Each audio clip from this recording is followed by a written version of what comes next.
Morning, guys. So this is attempt number I don't even know, like 4 or 5 maybe now at this point for 23&me. Um, so last night I actually did my video, and I did it with Dan's like Sony like actual camera, and finished the whole video, and then realized it wasn't recording. There wasn't enough space on the um, memory thing that was in it. So then I checked with my phone, and there was enough memory there. Then once it cleared enough, it died. And I was just like, nope, done. Good night. So, anyways, 23andMe. So 23andMe is fantastic. Basically, you spit into a tube and you send off your spit, and they can give you so much, seriously. I did the ancestry and health report one. So we'll go over both of those. But before I start, what I was just figuring, what I thought as far as ancestry I was prior to 23andMe. Excuse me, I knew that my dad's side is just like the British, like the British.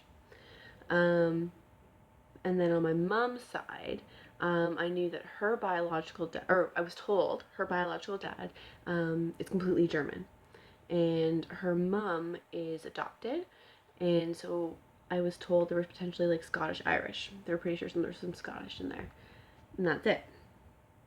So I went into this thinking, all right, German, English, maybe some Irish, that's it. Ooh. So it's also really cool. With 23andMe, you can connect to people. So not necessarily related. So you can get your friends kind of thing, right? So Dan did the test as well, and we connected our two, and it actually gives us a rundown of what kind of things we carry, each of us. So when I look at his, let's go down here. First of all, it says genetic relationship. We do not detect shared DNA between you and Daniel. Anyways, so it also tells us our Neanderthal ancestry, as far as like 23andMe does. But it also tells us between Dan and I how many we have. So I have 255 variants, and he has 282. So I have more variants than 24% of 23andMe customers, and he has more than 61% of 23andMe customers. So it's pretty cool. Anyways, health predisposition. So it lists the, I'm going to try and put a screenshot on this. I have never done that before, so it might not be there. But basically it has a list of some of the different things that we can carry and whether or not we carry them. So the one that we do both carry is hereditary hemochromatosis, which it turns out is like really treatable, especially now that we know what we're looking for. It's basically an iron buildup, basically.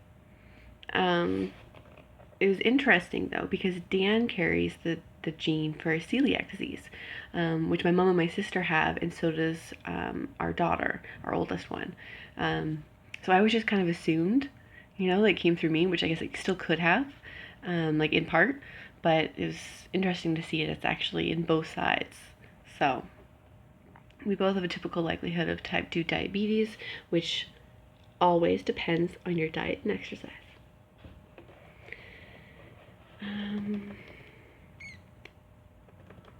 Okay, so let's just get right into the ancestry. Because, as I said, I was totally thinking, all right, English, which we have 77.6% British and Irish, 9.2% French and German, and I'm like, only 9.2% German? Yeah, I guess this is a couple generations, it's been diluted, all that Brit in there. Oh no, just wait. Then we have 1.5% Italian. Like, I literally auditioned for a show in Toronto when I was a teenager, and I was still blonde at that time. And it was, like, the role was for an Italian girl. And I'm like, me? Me? It's hard to see, but I have blue eyes. And, like, I don't know, I was blonde. So and now I'm kind of laughing, like, oh, well, 1.5% of me is Italian, which is, like, nothing. Okay, so, internet technical difficulties. So the Italian, it doesn't actually give me a breakdown of where, because as 23andMe grows and more countries and areas, people use it, they'll get better.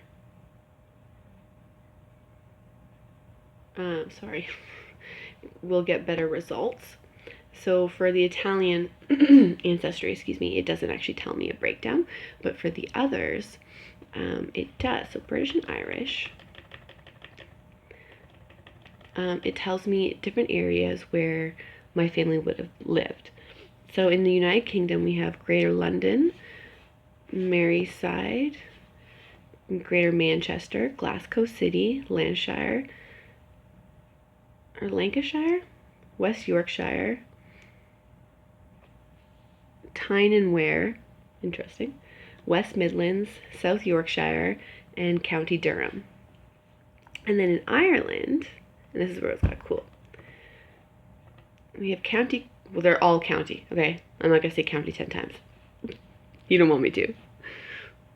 Okay. Cork, Galway, Donegal, Kerry, Clare, Wicklow, Limerick, I love it, Dublin, Meath, and Longford.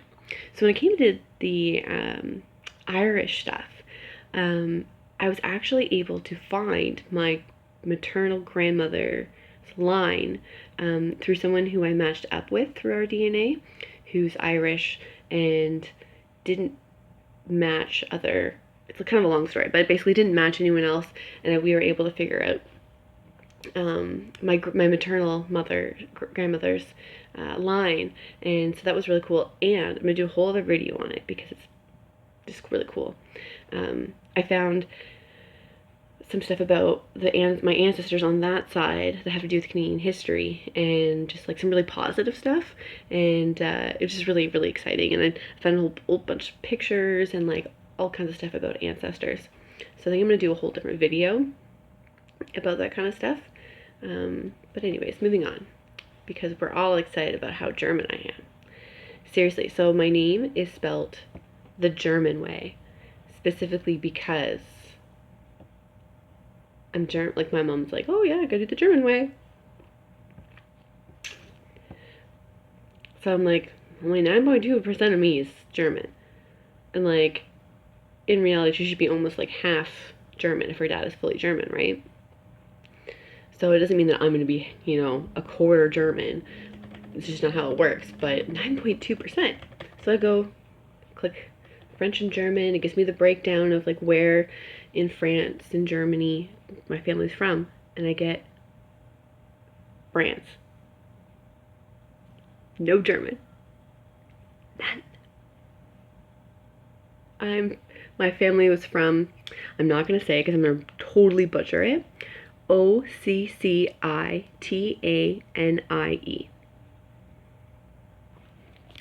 So, and then another one of the people who I matched up with as far as your DNA, so like 23andMe, you can and like go through this little program thing where you can connect to people who have also done the test, who have DNA markers the same as you, like you've related. And it'll tell you approximately how closely related you are. And one of the people who was half decently closely related to me, I think it was a third or fourth cousin, is French. Like, as soon as I saw his name, I was like, oh. And he's from Quebec. But it was really cool. Like, hey, I never would have guessed. And I can speak French a little bit. I can read it better. So yeah, that was really interesting. But when you do, I mean, we know that Germans, like what was Germans at that point, way back, they kind of went everywhere and had their way and whatnot. So when I go to my view your ancestry composition, it does show I'm 100% European, shocker, but it breaks it down Northwestern European. So I've got 0.1% Scandinavian and 10.3% broadly Northwestern European. So that is more than likely where some of the German, like there probably is some German in there. It's just not specific. Then we have Southern European, the 1.5% Italian, 0.9% Greek and Balkan. That's cool. And 0.2% broadly Southern European, and then I'm 0.1% broadly European. So basically they're like, I don't know what that is. That's just, you're weird. Okay, so yeah, 100% European. We move on to my health.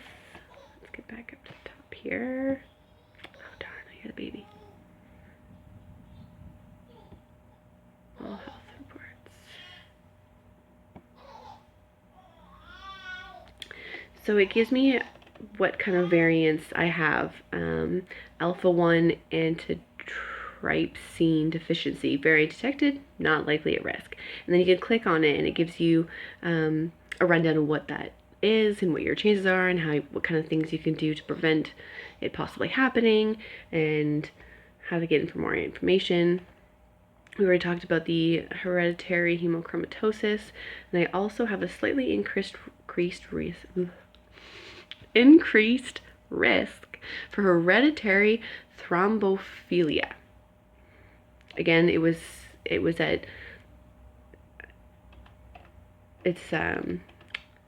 I'm a carrier, not actually gonna have it.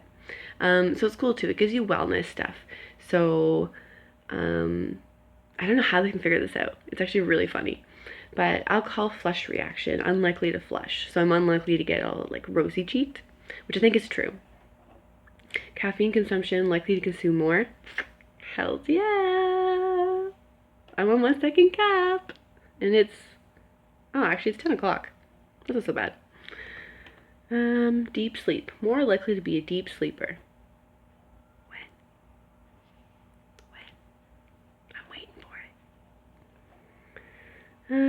Predisposed to weigh about average. Yep. Likely lactose tolerant.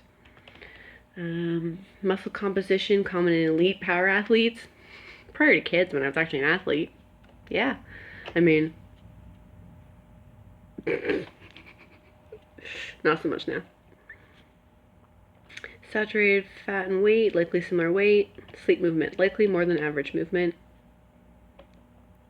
I'm sure Dan could tell you.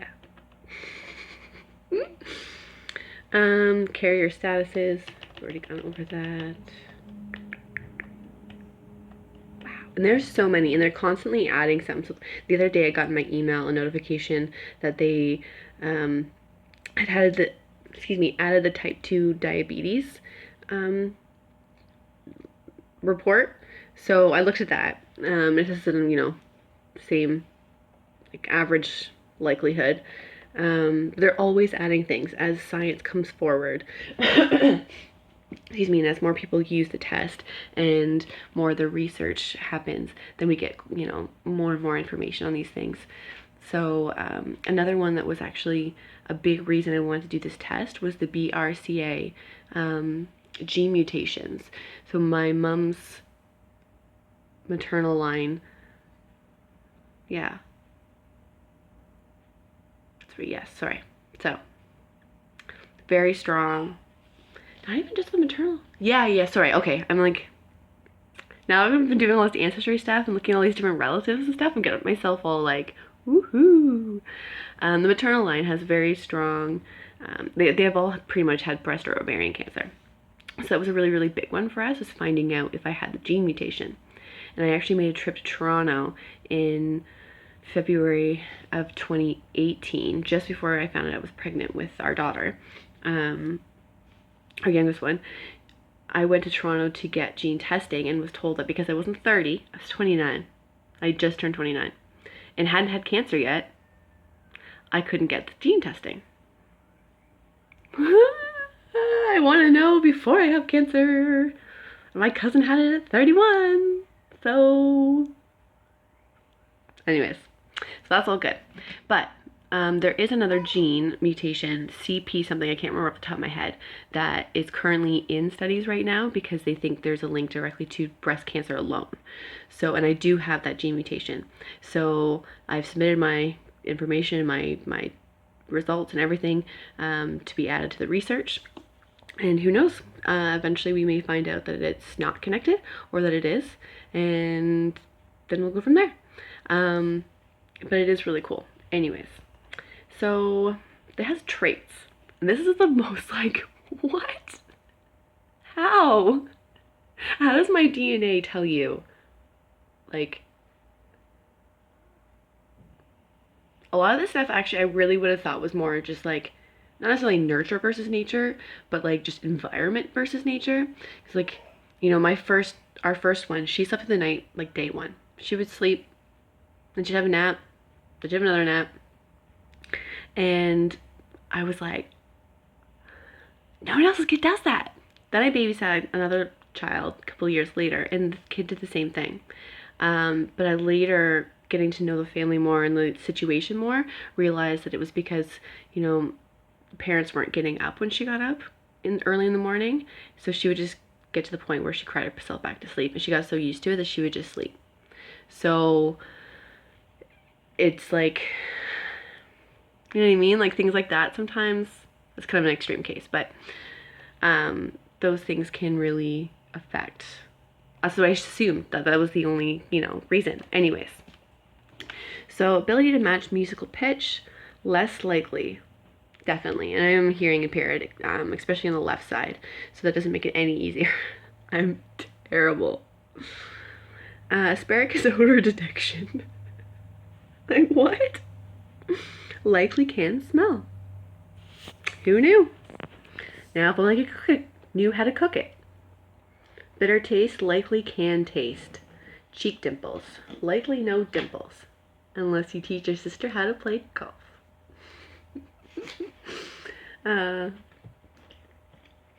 Cilantro taste aversion. Slightly higher odds of disliking cilantro. No, I love those kind of spices. Like I love spices. Cleft chin. Likely no cleft chin. Earlobe type. Likely detached earlobes. Bingo. Kinda.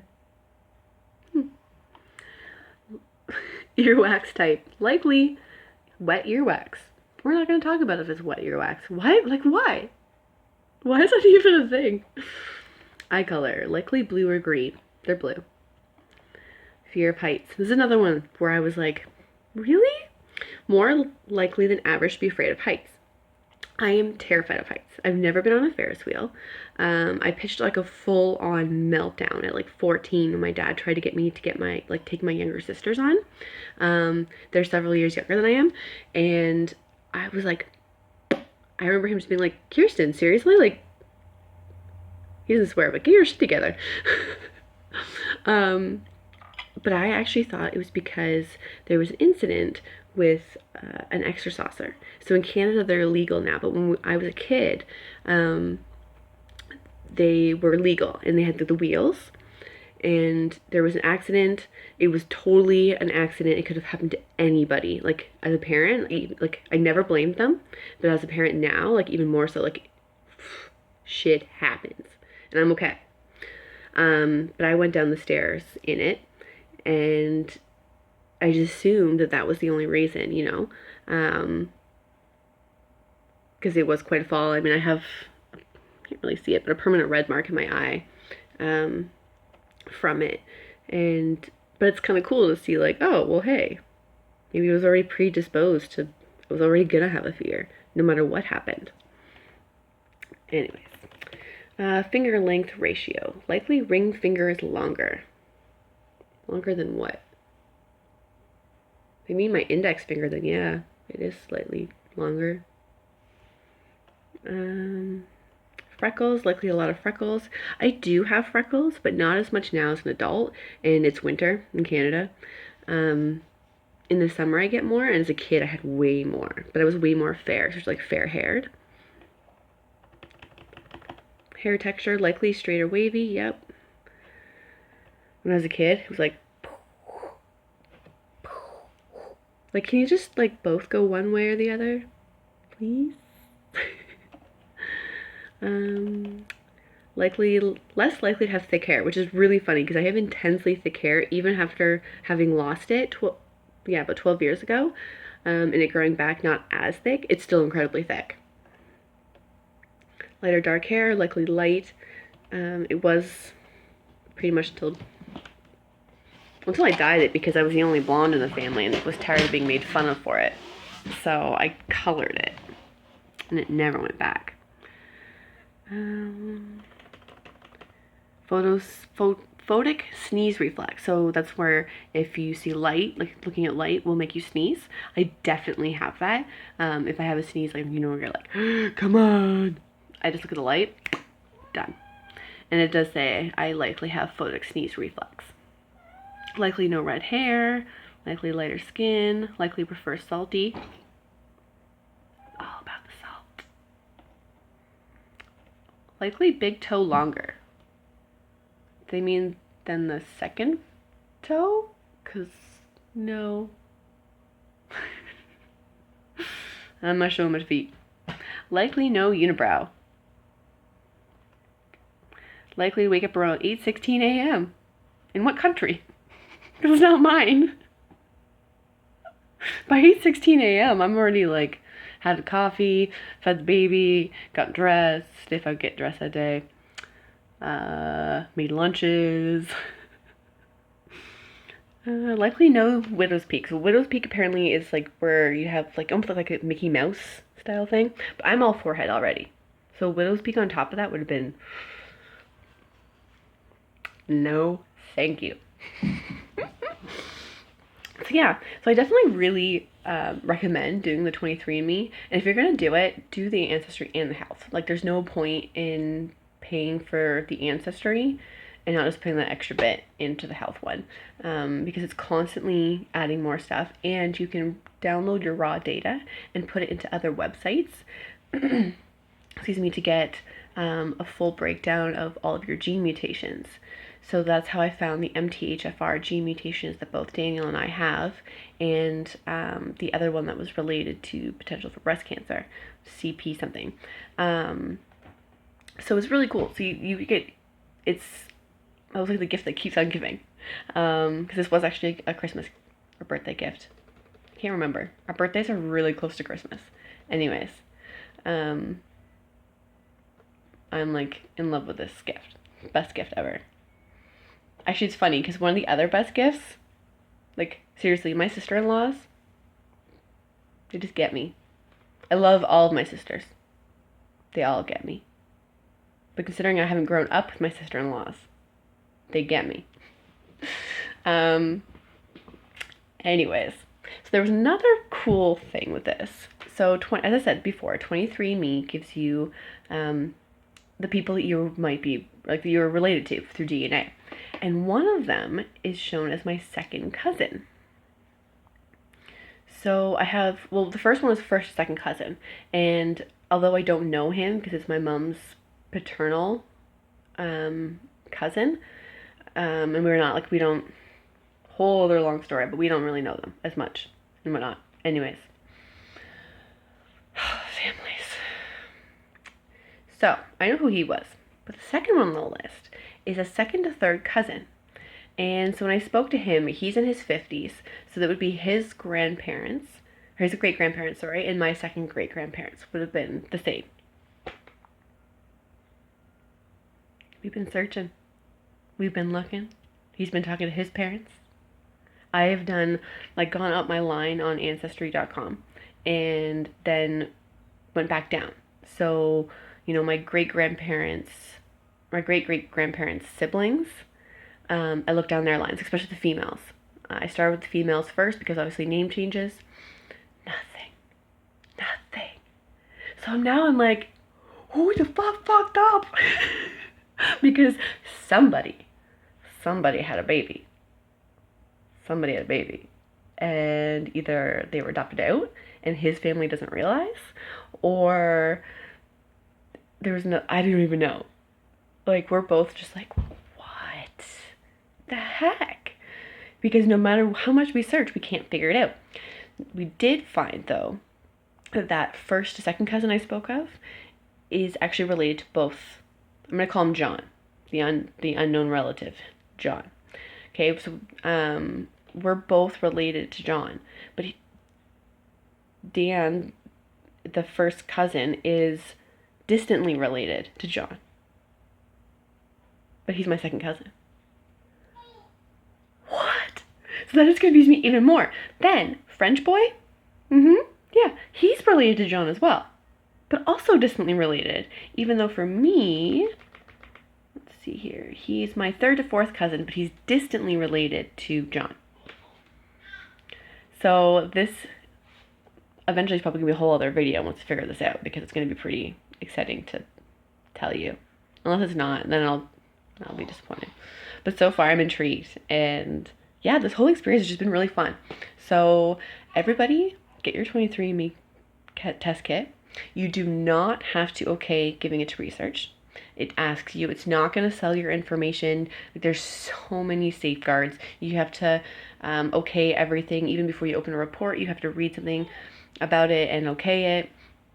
So, I mean, I shouldn't say they're not going to, because I mean, who knows? But I really, really don't think so. And I don't know, for me, I'm like, if you want my DNA, go for it. Like, what are you going to do? Clone me? What good is that going to do you? Like, anyways. So that is my exciting 23&me ancestry. Yay, France. Have a good day, guys. Bye.